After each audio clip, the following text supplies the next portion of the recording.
Halo teman-teman, selamat sore. Perkenalkan, nama saya Antonius Ngedang dengan NIM 1220002 dan teman saya Maxianus Billy dengan NIM 1220007. Kami berdua akan mempresentasikan materi mengenai sistem informasi manajemen pemasaran. Kita langsung saja pada pengertian. Sistem informasi pemasaran merupakan sistem yang memanajemen perusahaan, terutama dalam menyelesaikan bagian pemasaran perusahaan secara terkomputerisasi. Selain itu, sistem yang menyediakan informasi untuk penjualan, promosi penjualan, kegiatan-kegiatan pemasaran, kegiatan-kegiatan penelitian pasar, dan lain sebagainya yang berhubungan dengan pemasaran. Sistem informasi pemasaran sering digunakan oleh departemen pemasaran dalam sebuah perusahaan untuk memasarkan produk atau jasa perusahaan tersebut. Di dalam pemasaran terdapat strategi-strategi yang menunjang kesuksesan terhadap pemasaran. Untuk strategi produk terdapat 4P produk mix yang diantaranya produk, harga atau price, tempat atau place, dan promosi atau promotion. Sedangkan dalam pelayanan jasa terdapat 7P, di mana ada 3 elemen yang ditambahkan, yaitu physical, evidence, people, dan proses. Di samping itu, sistem informasi pemasaran juga merupakan kumpulan dari sub-sub yang saling berhubungan satu sama lain secara integratif dengan tujuan untuk mengolah data yang berkaitan dengan masalah pemasaran menjadi sistem informasi pemasaran yang diperlukan oleh manajemen untuk mengambil keputusan dalam rangka melaksanakan fungsinya. Adapun poin utama mengapa informasi pemasaran sangat penting untuk pemasaran dalam perusahaan, yakni yang pertama, perubahan pemasaran lokal menjadi pemasaran wilayah, nasional, maupun internasional. Oleh karena itu, produk perusahaan berada jauh di daerah konsumen atau wilayah nasional dan internasional. Maka dalam mengambil keputusan, perusahaan haruslah berdasarkan informasi tangan kedua atau pihak lain. Yang kedua, mendorong perusahaan untuk sadar bahwa data informasi perusahaan dapat dikelola dengan lebih baik. Yang ketiga, menghindari kesalahan fatal akibat kelalaian sumber daya manusia. Meskipun dengan sebuah sistem informasi tetap harus menggunakan paling tidak sebanyak kegiatan manual. Yang keempat, perusahaan akan lebih peka dengan adanya kekeliruan dan kelengkapan informasi data pada perjalanan bisnis perusahaan, sehingga dengan latar belakang tersebut segala upaya perbaikan dan evaluasi bisa cepat segera dilakukan. Yang kelima, mengendalikan kinerja bisnis supaya lebih cepat dengan pendayagunaan waktu yang efektif dan maksimal. Kita akan masuk pada komponen sistem informasi manajemen pemasaran. Komponen pertama yaitu komponen input pemasaran. Sistem informasi pemasaran mengumpulkan data yang menjelaskan transaksi pemasaran perusahaan. Subsistem intelijen pemasaran mengumpulkan informasi dari lingkungan perusahaan yang berkaitan dengan operasi pemasaran. Subsistem peneliti pemasaran melakukan penelitian khusus mengenai operasi pemasaran. Subsistem intelijen pemasaran atau data eksternal pemasaran berfungsi untuk mengumpulkan data dan informasi mengenai pesaing perusahaan. Pemasaran tidak bertanggung jawab untuk membuat arus keluar bagi pesaing, tetapi membuat arus masuk. Subsistem penelitian pemasaran atau data internal pemasaran. Fungsi dari subsistem tersebut mengumpulkan data mengenai segala aspek operasi pemasaran, penjualan, terutama aspek-aspek yang berkaitan dengan pelanggan atau calon pelanggan. Terdapat dua jenis data yang dikumpulkan, yaitu data primer dan data sekunder. Terus ada data keuangan, di mana disimpan di dalam basis data akuntansi dalam sistem TPS, sedangkan data non keuangan berisi data riset pemasaran dan lain-lain. Berikutnya adalah sistem informasi akuntansi yang merupakan masih bagian dari komponen menyediakan catatan penjualan yang terinci yang dapat menjadi dasar untuk pembuatan laporan. Digunakan untuk aplikasi pengolahan data. Data digunakan untuk menyediakan informasi dalam bentuk laporan khusus dan laporan periodik atau model matematika. Yang kedua adalah komponen model pemasaran. Model digunakan untuk menghasilkan informasi yang relevan yang sesuai dengan kebutuhan pemakai sistemnya. Model merupakan cetakan yang merubah bentuk input menjadi output. Model di sistem informasi pemasaran banyak digunakan untuk menghasilkan laporan keperluan anggaran operasi, strategi penentuan harga produk, evaluasi produk baru, pemilihan lokasi fasilitas, evaluasi penghapusan produk lama, penunjukan salesman, penentuan rute pengiriman yang paling optimal, pemilihan media iklan yang paling efektif, dan untuk persetujuan kredit. Berikutnya adalah komponen output pemasaran.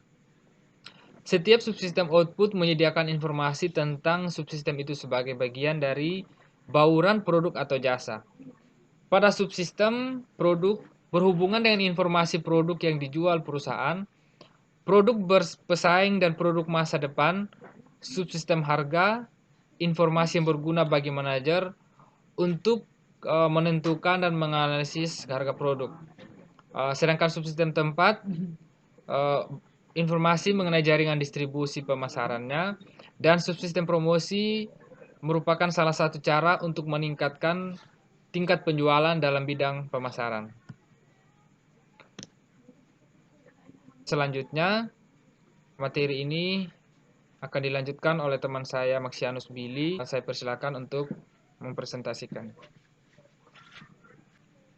Terima kasih atas waktu dan kesempatan yang diberikan kepada saya. Kembali lagi saya memperkenalkan, nama saya Maxianus Billy dengan nomor induk 12 20 007. Jadi baik, saya akan melanjutkan mempresentasikan materi ini. Kita masuk di bagian subsistem informasi pemasaran. Yang pertama, subsistem produk. Subsistem produk merupakan semua software yang memberi informasi kepada manajer mengenai produk. Produk merupakan suatu unsur utama di dalam marketing mix dan perusahaan dapat memutuskan untuk menyediakan produk memenuhi kebutuhan pasar tertentu. Tugas dari manajer tersebut pemasaran yaitu mengembangkan suatu strategi dan taktik di dalam marketing mix dan mengintegrasikan menjadi suatu rencana pemasaran. Siklus hidup produk atau product life merupakan penjualan suatu produk yang dimulai dari perkenalan, perkembangan, dan penurunan. Tahap perkenalan di mana untuk memperkenalkan suatu produk. Tahap perkembangan merupakan strategi untuk membuat bagaimana penjualan akan tetap berjalan. Tahap penurunan suatu tahap di mana penghapusan suatu produk yang sudah tidak dikonsumsi lagi oleh konsumen. Yang kedua, siklus hidup produk. Model evaluasi produk baru, keputusan untuk mengembangkan produk harus dipertimbangkan secara matang dan dengan dasar keuangan yang baik dan dibuat oleh eksekutif. Perusahaan yang memperkenalkan banyak produk baru mengembangkan suatu prosedur formal yang mempertimbangkan faktor-faktor seperti kompetensi, tingkat keuangan, dan efisiensi penggunaan sumber daya. Berikut yang ketiga, subsistem tempat. Subsistem tempat merupakan semua software yang menjelaskan tentang cara produk distribusikan kepada para pelanggan. Yang berikut keempat, subsistem promosi. Software yang memberikan informasi manajer tentang penjualan secara langsung atau memenuhi periklanan. Promosi merupakan effort untuk mengiklankan suatu produk atau brand, menghasilkan penjualan, dan menciptakan loyalitas brand dengan tujuan menyebarluaskan informasi suatu produk mereka kepada calon konsumen yang berpotensial. Satu area promosi tempat komputer yaitu komunikasi wiraniaga. Para wiraniaga tersebut membawa komputer portable dan digunakan untuk sebagai berikut. Yang pertama, mendapatkan informasi untuk menjawab pertanyaan konsumen mengenai produk yang ingin mereka beli, harga produk tersebut, dan biaya pengiriman. Yang berikut, memasukkan data pesanan penjualan ke dalam entry pemesanan produk. Sistem memberikan kemudahan bagi wiraniaga yaitu informasi mengenai calon pelanggan baru, mengenai produk yang paling menguntungkan bagi perusahaan untuk dijual, dan dapat mengetahui selera para konsumen. Selain itu juga menyediakan informasi mengenai kegiatan periklanan produk. Yang berikut, menyerahkan laporan panggilan yang mengetisirkan tiap panggilan penjualan, menspesifikasikan siapa yang dihubungi, apa yang dibahas, apa tujuan penjualan selanjutnya, dan sebagainya. Dengan mudah laporan panggilan dapat dirancang sehingga membuat ruang untuk mencatat intelijen persaingan. Kenyataannya, laporan dapat dirancang sehingga berbagai jenis intelijen dapat dikumpulkan dari satu bulan ke bulan selanjutnya, bervariasi dengan kegiatan kompetitif. Berikut yang kelima, sistem harga. Software yang memberikan informasi pada manajer mengenai harga produk.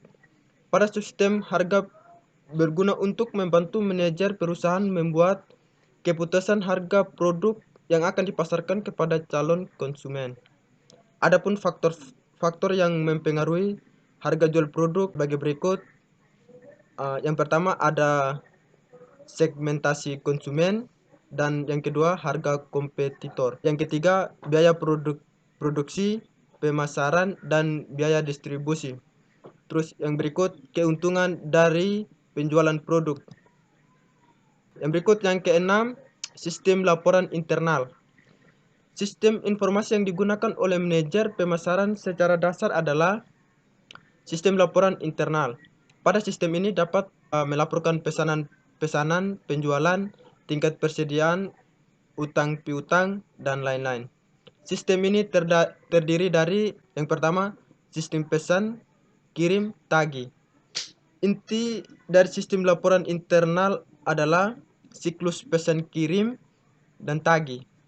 Petugas penjualan yang representatif menyalur dan pelanggaran mengirim pesanan ke perusahaan. Departemen atau bagian pesanan menyiapkan beberapa nota dan mengirimkan salinannya ke berbagai departemen atau bagian yang terkait. Nota pengiriman dan tagihan dikirimkan kepada pembeli dan dua salinannya dikirimkan pula kepada departemen atau bagian yang terkait. Yang berikut sistem laporan penjualan. Manajemen pemasaran menerima laporan penjualan beberapa waktu setelah transaksi terjadi. Dalam hal ini, manajer pemasaran sering menerima laporan penjualan terlambat. Untuk meningkatkan ketepatan waktu laporan penjualan, maka perlu dijadwalkan secara teratur. Sebagai berikut. Yang pertama, mengembangkan sistem laporan yang berorientasi pada pemakai dalam mendevelop untuk sistem informasi penjualan yang mantap. Perusahaan perlu menghindari hal yang membuatnya jatuh ke dalam perangkap. Pertama, informasi yang diterima manajer terlalu banyak sehingga membuat bingung dan penat terhadap manajer untuk mendiagnosisnya. Kedua, informasi yang diterima terlalu prematur atau baru sehingga sangat kecil kemungkinan dapat diagnosis oleh manajer. Oleh karena itu, sistem informasi yang berkualitas harus sesuai dengan apa yang dibutuhkan oleh manajer pemasaran. Selanjutnya akan dibahas oleh teman saya Antonius Ngedang. Oke, terima kasih, Maksi. Saya akan melanjutkan. Di sini ada contoh perusahaan yang mengimplementasikan sistem informasi di perusahaannya. Yang pertama adalah PT Telekomunikasi Indonesia, di mana PT ini menggunakan CRM yang menciptakan struktur dan susunan bagi perusahaan yang akan mendorong peningkatan efisiensi, produktivitas, dan profitabilitas dengan mengumpulkan data dan mengukur kinerja karyawan dan KPI. CRM dapat membantu bisnis untuk menghasilkan uang dengan cara membangun sistem yang baik. Yang kedua, ada PT Indofood Sukses Makmur, di mana PT ini menggunakan SCM untuk mengendalikan rantai pasokan dan mengatur ketersediaan bahan baku dari pemasok. Yang ketiga ada Tokopedia menggunakan e-commerce dan e-procurement. Berikut ada PT Wings Food, di mana PT ini menggunakan ERP yang dapat mencakup teknologi pendukung seperti jaringan, database, dan perangkat keras, sering dipandang sebagai sistem tulang punggung yang mendukung sistem atau teknologi lain. Perencanaan persyaratan material biasanya mengacu pada perangkat lunak yang mendukung proses bisnis. Yang kelima ada Kompas, di mana Kompas menggunakan OA untuk menunjang kegiatan sehari-hari yang sangat kental dengan dokumen. OA yang dipakai seperti Microsoft Office. Yang terakhir adalah kesimpulan. Sistem informasi manajemen sangat penting bagi manajemen pemasaran untuk menunjang kesuksesan perusahaan dalam meraih informasi dan mengambil keputusan. Sistem informasi kepemasaran berasal dari kumpulan subsistem, diantaranya adalah 4P untuk produk mix dan 7P untuk pelayanan jasa seperti yang telah dibahas dari awal. Sistem informasi pemasaran mempunyai komponen yang sama dengan sistem informasi secara umum, yaitu komponen input, model, output, basis data, teknologi, dan kontrol. Sedangkan model adalah informasi yang disajikan dalam bentuk gambar yang di dalamnya terdapat komponen, di mana perbedaan komponen ini antar sistem informasi lainnya adalah konteks letak dari sistem informasinya. Dasar sistem informasi yang digunakan oleh manajer pemasaran adalah sistem laporan internal. Sistem informasi yang berkualitas harus sesuai dengan apa yang dibutuhkan oleh manajer pemasaran. Oke, demikian materi yang bisa kami presentasikan. Saya mewakili teman saya mengucapkan terima kasih. Mohon maaf bila ada kekurangan dalam pembahasan, dan semoga materi ini menjadi suatu pembelajaran untuk teman-teman semua. Terima kasih. Selamat sore.